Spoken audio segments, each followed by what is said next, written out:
Blender is taking over the world. It's the #1 most used 3D software on the planet by a massive margin. It's free, it's powerful, and millions of artists are using it to create breathtaking work every single day. So this creates a paradox, a massive elephant in the room that we need to talk about. If Blender is so dominant, why is it completely invisible in the one place that matters most, Hollywood? Why do the giant VFX studios behind the biggest blockbusters seemingly hate Blender, choosing instead to spend millions of dollars on software like Maya and Houdini?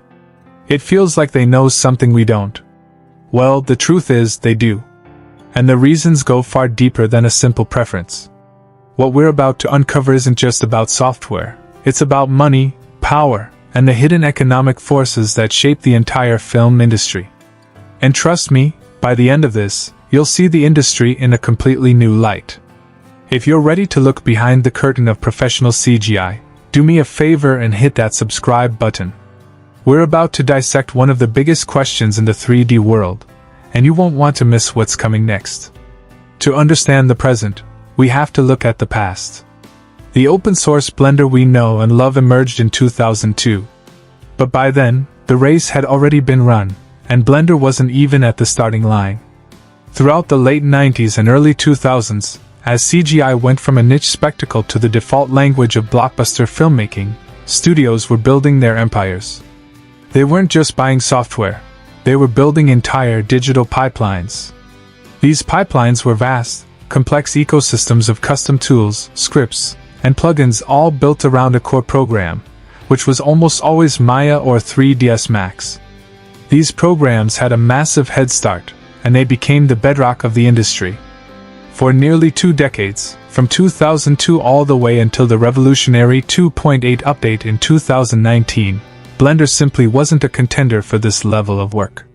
It was seen as a tool for hobbyists and students, not a machine for churning out shots for a billion-dollar movie. So while Blender was slowly growing in the open-source community, the industry was digging its trenches deeper and deeper, reinforcing its reliance on Autodesk software suite. Then, 2019 happened. Blender 2.8 was released, and everything changed. A modern interface, the real-time EV render engine, and massive performance gains. Suddenly, Blender wasn't just a viable alternative. In many ways, it was better. So the question became urgent. With Blender now being this good, and completely free, why wouldn't a studio switch and save millions? This brings us to the first brutal reality, the cost of inertia. Let's imagine you're the head of a major VFX house with 200 senior artists. The license for their current software might cost you, say, $400,000 a year. Switching to Blender saves you that entire amount. It seems like a no-brainer, right? Wrong. The average salary for a senior VFX artist is well over $100,000. These artists are masters of their current software. Their speed and efficiency are what your entire business is built on. Now you tell them to switch to Blender. Even with their expertise, it would take at least 3 months of full-time work and training for them to reach the same level of effortless proficiency they had before. Let's do the math on that lost productivity. 3 months of salary for one artist is about $25,000. Multiply that by 200 artists, and you've just spent $5 million. $5 million in lost time and productivity, just to save $400,000 a year on software.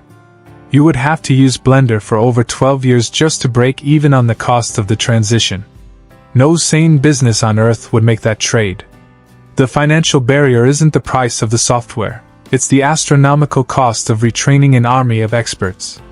But even if the training were free, they still wouldn't switch. And this is the part that many Blender fans don't want to admit. For the very specific, high-pressure needs of a massive studio, Blender is, in some critical ways, worse. Think of Blender as the ultimate Swiss Army knife. It can do everything: modeling, sculpting, animation, simulation, rendering, and it does it all incredibly well. It's the perfect tool for a solo artist or a small team. But a major studio isn't a single artist, it's a factory. They don't want a Swiss Army knife. They want a specialized, master-crafted scalpel for character animation, which is Maya. They want an industrial-grade particle and fluid simulator for epic destruction, which is Houdini.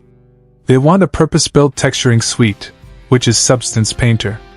These large studios build a best-in-class pipeline, cherry-picking the absolute best tool for each individual task and making them work together.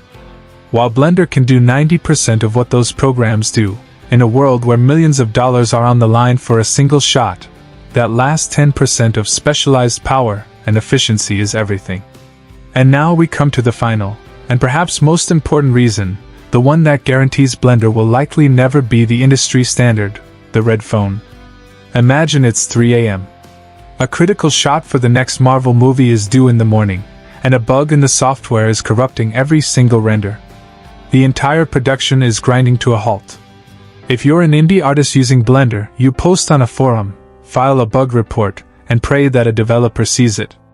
If you're a VFX supervisor at Industrial Light and Magic, you pick up a phone. You have a direct line to a dedicated team of Autodesk engineers whose entire job is to keep your studio happy. That is the power of a multi-million-dollar enterprise support contract. These studios don't just buy software, they buy a partnership. They get bulk discounts we can only dream of, custom-built features just for their pipeline, and immediate, high-priority support. The Blender Foundation, for all its amazing work, is a non-profit. It simply cannot provide that level of round-the-clock, bespoke service to a corporate giant. So, do studios hate Blender? Not at all. They're just playing a completely different game, governed by a different set of rules.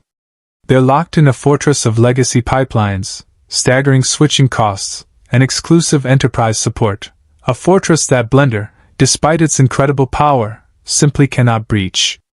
The real battle isn't for Hollywood, it's for the hearts and minds of the next generation of artists. And in that battle, Blender isn't just winning, it has already won.